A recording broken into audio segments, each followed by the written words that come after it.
Pag to, lumaki, kakainin kayo.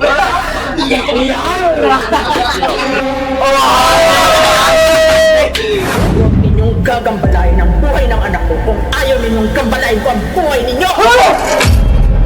Yung nanay mo na ospital! Ano nangyari sa kanya? 3 araw na po kasi siyang hindi gumigising eh. Ano pong gagawin natin, ma'am? No, this can't be happening. Ayon sa resulta, wala kaming mga nakitang karamdaman sa mga anak ninyo.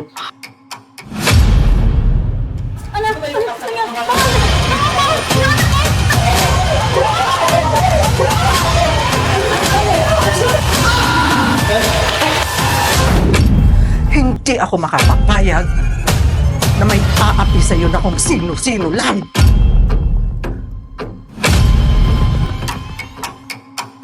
Ikaw at ako na lang ang natitira sa lahi natin.